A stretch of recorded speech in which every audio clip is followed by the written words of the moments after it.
Assalamualaikum warahmatullahi wabarakatuh. Selamat menyambut Hari Raya Aidil Adha. Semoga amalan kita semua diterima oleh Allah Subhanahu Wa Taala, dari korban kita, ya, dan juga dari kepada yang menunaikan ibadah haji. Semoga semuanya mendapat haji yang mabrur. Okay. Dalam Hari Raya Haji ni, kita selalu dengar kisah pengorbanan Nabi Ibrahim dan Nabi Ismail sempena Aidil Adha. Memandangkan kebelakangan ni, saya sedang menyediakan beberapa video, ya, untuk menjadi rujukan, mudah-mudahan memotivasikan para wanita yang sedang terluka di luar sana akibat skandal. Yang mana kalau yang belum tahu lagi kenapa video ni saya hasilkan, walaupun saya seorang terapis, ya, kerana saya kesian ramai yang datang tempat saya yang berada di dalam keadaan yang sebenarnya dah tak sihat. Jadi kita nak supaya wanita yang sangat berharga ini, yang sangat bernilai, bangkit semula. Jangan sia-siakan kepandaian, bakat serta kehidupan kita hanya kerana seorang manusia yang mengkhianati kita. Ya. Okey, jadi saya turut mengaitkan, ya, video-video saya dengan apa yang disebut dengan perkataan madu, yang berkait pula lagi dengan apa yang ada di dalam Al-Quran yang terdekat dengan istilah tersebut, iaitu surah An-Nahl, iaitu surah lebah lah kalau dalam bahasa Melayu dia. Jadi dalam banyak-banyak cerita ni ada 128 ayat kan. Akhirnya pada ayat yang ke-120, maknanya nak hujung-hujung surah dah lah, tiba-tiba keluar satu nama. Nama ni yang berkait dengan korban, iaitu Nabi Allah Ibrahim alaihi salam. Dan kebiasaannya bila kita cakap pasal Nabi Ibrahim ni, kalau berkait dengan bulan bulan haji ni, orang melakukan korban, memang kita ingatlah kisah dia yang nak sembelih anak dia sendiri kan. Jadi saya jadi tertanya, kenapa pula ada dah cerita elok pasal benda-benda lain yang dia punya base utama dia adalah lebah, tiba-tiba muncul nama Nabi Ibrahim sebelum ayat ataupun sebelum surah ini ditutup. Jadi saya rasa ada satu benda yang Allah nak sampaikan juga melalui surah lebah yang menghasilkan madu ini, ya. Okey, jadi lepas Allah dah cakap tentang lebah, madu, syifa, nikmat perjuangan hidup, tiba-tiba muncul nama Nabi Ibrahim. Dan daripada sini kita banyak lagi boleh dapat kisah-kisah Nabi Ibrahim di dalam surah Ibrahim sendiri dan surah-surah yang lain lah. Okay, jadi kewujudan nama Nabi Ibrahim di dalam surah ini setelah kita melihat cerita-cerita pada ayat-ayat yang sebelumnya yang berkait dengan ujian, ya, dengan kemampuan lebah ini untuk patuh kepada arahan Allah. Lebah keluar masuk daripada tempat yang sempit, ya, kerana mengikut perintah Allah ni, dan akhirnya menghasilkan madu, menjadi penyembahan manusia, ya. Saya nampak ada hampir persamaan yang dimisalkan pula dengan seorang manusia.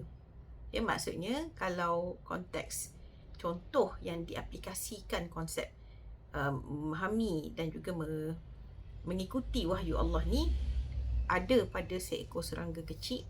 Sekarang dibuatkan juga misal contoh yang lain dalam erti kata seorang manusia, dan dialah Nabi Ibrahim. Nabi Ibrahim, ya, dia besarlah pengorbanan dia.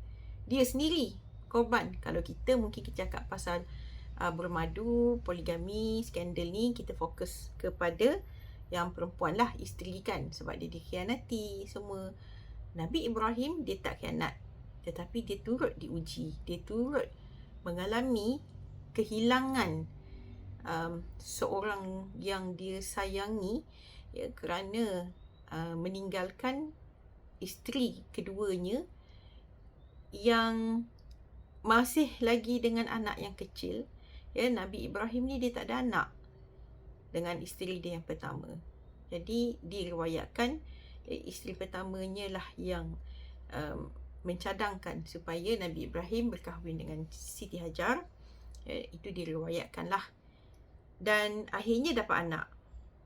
Kalau dalam konteks kehidupan kita sekarang, yang isteri kedua ni lah yang akan ditatang, kan, disayangi. Lepas tu isteri pertama tak ada anak. Dengan Hajar ni sebagai isteri kedua, dah lah isteri baru, dapat pula anak. Jadi yang disayangi dua orang ni pula yang ditinggalkan. Boleh faham tak perasaan tu macam mana, kan? Besarlah pengorbanan dia sehingga akhirnya dia memang berserah pada Allah saja, bahawa dia menyatakan, ya Allah, aku tinggalkan isteri dan anak aku di sini. Ya. Jadi seolah-olah di sini ingin mengajarkan kita sesuatu, kerana setelah kejadian itu, ya, lahir daripada pengorbanan yang dimulakan oleh Ibrahim, Nabi Ibrahim AS ni, yang turut disambung, ya, pengorbanan itu dalam bentuk yang lain oleh isteri dia, Siti Hajar, yang menunjukkan kadang-kadang satu yang manis tu sebenarnya telah lahir, ya, dari perjalanan yang sangat pahit.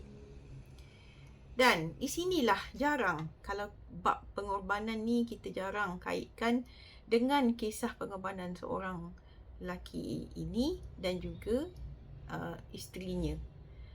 Dan saya rasa memang sukarlah untuk dikaitkan ketika Aidil Adha, kan, sebab Adhiyah, penyembelihan ni memang lebih tepatlah untuk kita kaitkan dengan kibash ataupun kambing yang telah digantikan ketika Nabi Allah Ismail telah sedia untuk disembelih, kan. Jadi bercakap tentang sembelihan, tentang haiwan.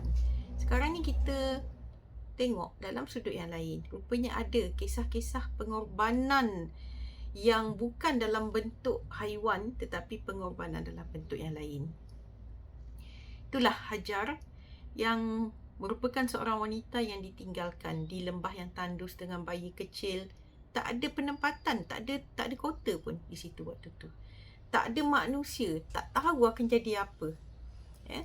Jadi kalaulah hari ini ianya berlaku kepada ramai wanita macam tu, kan, okay, mereka mungkin akan rasa, oh, aku dibuang ke? Aku tak penting dah ke? Okay. Jadi ramai wanita bila diuji dalam rumah tangga, terutamanya bila hati mula sunyi, mula diajar untuk hanya bersabar. Tetapi apakah yang telah berlaku pada Hajar ketika itu? Pertama sekali, dia double check dengan Nabi Ibrahim. Wahai Ibrahim, adakah kamu meninggalkan kami di sini kerana ini perintah Allah? Ya. Bila ya, tak apa, Allah akan jaga kami. Nampak tak?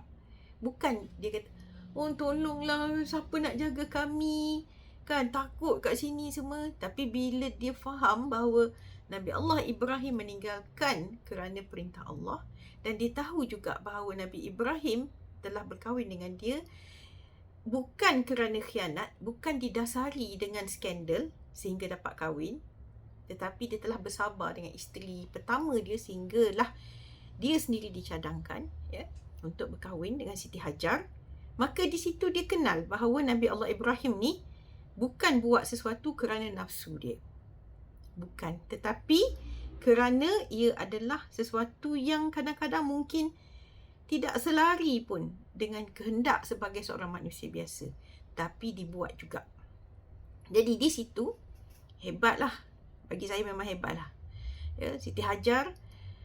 Dia tak patah semangat. Apa yang dia buat, dia tak duduk tunggu ada orang lain yang menyelamatkan dia, tetapi dia yang sendiri yang pergi, berusaha bergerak.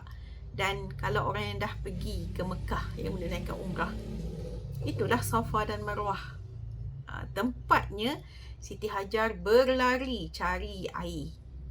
cari air berulang kali. Yang mana yang kita buat tu sebagai salah satu perkara yang kita kena buat dalam haji dan umrah, ya, adalah mengenang kisah Siti Hajar yang berlari, ya, berulang kali. Bukan sebab Siti Hajar lemah, tapi Siti Hajar tak nak kalah. Tak nak kalah dan dia kena usaha, dia kena bijak. Jadi di sinilah saya rasa ramai daripada kita wanita yang terlepas pandang. So bila kita rasa kasih sayang dah jauh, kita terus tenggelam, terus bersedih je, tak boleh buat apa. Ada yang tidur je, ada yang tak lalu makan.